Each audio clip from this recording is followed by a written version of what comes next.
ठोक के कीजिए कार्रवाई प्रेम शुक्ला जी। इनको जरा आप स्टूडियो में अनुराग बैठे भदौरिया की सज्जन को पार्टी शांत आपके कराइए। साथ है, वो दावा कर रहे हैं। ठोक के ही हो रही है कार्रवाई, ठोक के ही हो रही है कार्रवाई। इसलिए श्रीमान अखिलेश यादव जो है उनको बहुत दुख है। इसीलिए जो है दुख में रामगोपाल यादव बेचारे तड़प रहे हैं। तो नहीं गिनाएंगे, अभी 10 इस के नाम गिना दो। पैनल में जो है दीजिए अनुराग जी प्लीज। श्रीमान रंजन प्रसाद द्विवेदी जी जो अत्यंत, अब भाई ये क्या गजब तरीका है इनका।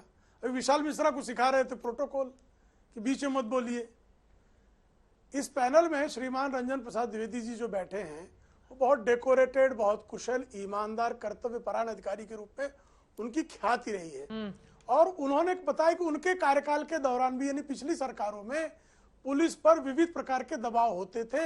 ये पहली सरकार है जिसमें पुलिस पर किसी प्रकार का अपराधियों के संरक्षण के लिए राजनीतिक समर्थन नहीं है। आपको ध्यान होगा, अभी आदरणीय द्विवेदी जी ने बताया कि 12-11 जजों ने जो है रिक्यूज कर लिया था खुद को। अतीक अहमद की केस को अपने सामने सुनना नहीं चाहते थे। और अतीक अहमद गिरफ्तार पहले 2018-16 में कैसे हुए, जब उन्होंने जस्टिस दिलीप भोसले जो इलाहाबाद हाई कोर्ट के चीफ जस्टिस थे, इसके कन्वाय ने उनके साथ बदतमीजी की। उन्होंने जब उस मामले को सियो मोटो अतीक अहमद की फाइल मंगवाई और अतीक अहमद की फाइल जब आई तब श्रीमान अखिलेश यादव की सरकार में वो फरार अभियुक्त हजारों करोड़ का अपहरण करने वाला एक कॉलेज के में घुसकर उसने मारपीट की थी और एफआईआर तक नहीं हो रहा था। तब दिलीप भोसले जी ने पुरानी केसेस खुलवाकर गिरफ्तारी का आदेश दिया। और आज एक मजिस्ट्रेट जब उसके वारंट निकाल रहा है तो कांपते हुए आ रहा है। ये फर्क नहीं है, ये सामान्य आदमी को भी दिखाई दे रहा है कि जिस अतीक अहमद को दामादों की तरह समाजवादी पार्टी की सरकार पाल रही थी, वो नोएडा के सीईओ के घर में घुसकर हमले करता था और मुलायम सिंह यादव जी के कार्यकाल में एक एफआईआर नहीं होता था, वो तमाम मामलों में फरार था। लेकिन इलाहाबाद हाईकोर्ट के चीफ जस्टिस के साथ अभद्रता करने के बाद भी सरकार ने एफआईआर नहीं लिया। उसके बाद स्वयं चीफ जस्टिस को सियो मोटो उसकी फाइल खुलवानी पड़ी, उसको गिरफ्तारी का आदेश देना पड़ा और सुप्रीम कोर्ट को यह कहना पड़ा कि इसको उत्तर प्रदेश में न रखा जाए। तो साहब, अपराधियों के साथ आप स्वयं अपराधियों के दल रहे हैं। ठीक है, आपके समाजवादी पार्टी के तमाम अपराधी और जिले जिले में आपने वन प्रोडक्ट जो है वन क्रिमिनल वन डिस्ट्रिक्ट जो है आपने कर रखा था। ये सबके सामने की बात है। अनुराग भदौरिया जी बताइए ना, वो कह रहे हैं अपराधियों को दामाद बनाकर रखा था समाजवादी पार्टी ने। जब 2012-16 प्रेम शुक्ला जी, अभी वो वांटेड वाली लिस्ट भी मैं आपके सामने दिखाऊंगी, है ना। सरकार अपनी पीठ कितनी भी थपथपा ले साबरमती जेल से यहाँ ले आने में, लेकिन ये वांटेड अगर पकड़े नहीं जाएंगे तो आपसे सवाल पूछे जाएंगे। लेकिन उसके पहले अनुराग भदौरिया वो कह रहे हैं दामाद बनाकर रखा था अपराधियों को सपा सरकार ही जाएंगे, वो आसमान और पाताल से ढूंढकर पकड़ेंगे। अब मैं बोलूं, आसमान से पाताल तक ढूंढकर पकड़ेंगे। बोलिए। अच्छा बोलूं, अब अभी आप मुझे नैतिकता सिखा रहे थे, अब आप सुन लीजिए। मैंने कहा समाजवादी पार्टी हिंदुस्तान के संस्कृति और संस्कार को मानने वाली पार्टी। हम ऐसे शब्दों का इस्तेमाल नहीं कर सकते जो शब्दों का उन्होंने इस्तेमाल किया है। आप इससे समझ सकते हैं कि इनकी मानसिकता क्या हो सकती है। किसी को कुछ भी बना देंगे, सोचो आप। दूसरी बात मैं भी कह सकता हूं, बहुत अपराधी के नाम लेके बता सकता हूं कि दामाद की तरह। हम नहीं बोल सकते क्योंकि ये संस्कार हमारे नहीं है। दूसरी बात, इन्होंने क्या बोला, पहली सरकार है, मतलब कल्याण सिंह जी की सरकार बेकार थी, 2 बार के चीफ मिनिस्टर थे। नहीं, राजनाथ सिंह जी की सरकार बेकार थी, पहली सरकार ये बता रहे हैं। इसके मतलब अपनी ही सरकार को ये नाकारा ठहरा रहे हैं कि पहले की जो 2-3 बार भारतीय जनता पार्टी की सरकार बनी है, जो इनके चीफ मिनिस्टर बने, उन्होंने कोई काम नहीं किया है।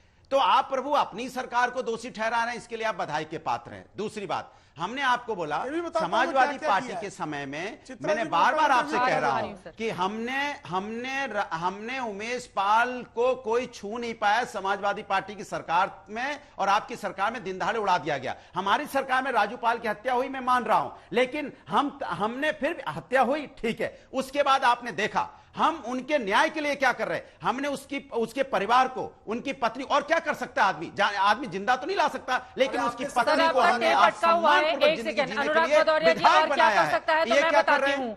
बिल्कुल कम समय में जिसने अपराध किया हो उसको उसकी सजा दिलानी चाहिए। सरकारों का ये दायित्व होना चाहिए।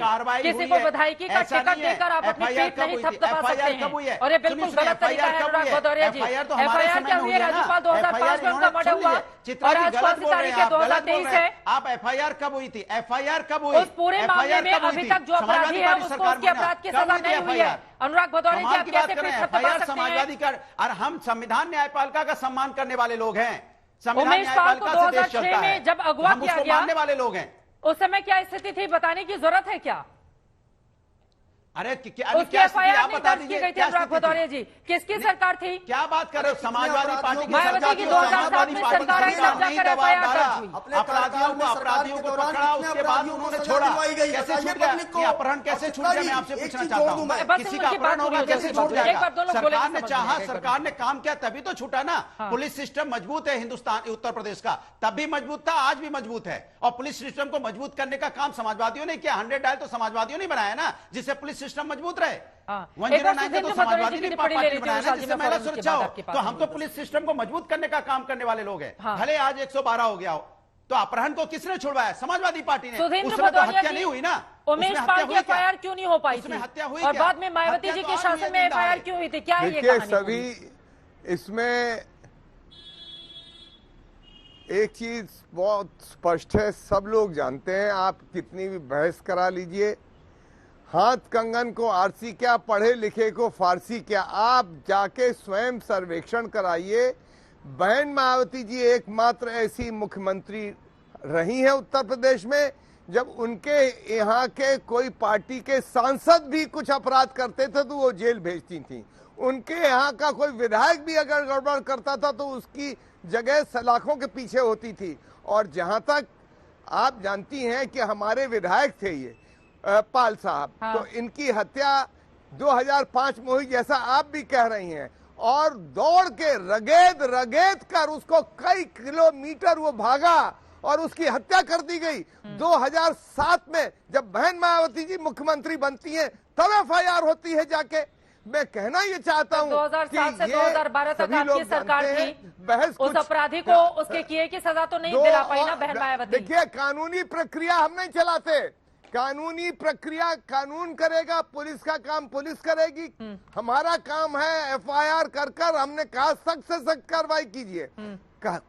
कार्रवाई का हम स्वागत करते हैं और जिसको भी सजा मिल रही है वो भी स्वागत योग्य है। इसलिए क्योंकि भय होना चाहिए कानून का, पुलिस का भय होना चाहिए अगर कोई अपराधीकरण करता है। पर साथ ही साथ हम ये भी चाहेंगे कि अपराधीकरण पर रोक लगाने के लिए इनको राजनीति में प्रोत्साहित न किया जाए, इन अपराधियों को टिकट देके, और इनको प्रतिष्ठित न किया जाए। ये नितांत आवश्यक है, तभी इस देश के अंदर कानून व्यवस्था, गंभीर आरोप लगे हैं। जब उसको पार्टी से आप बाहर करते तो ये बातें आपकी बहुत अच्छी लगती है सुनने में।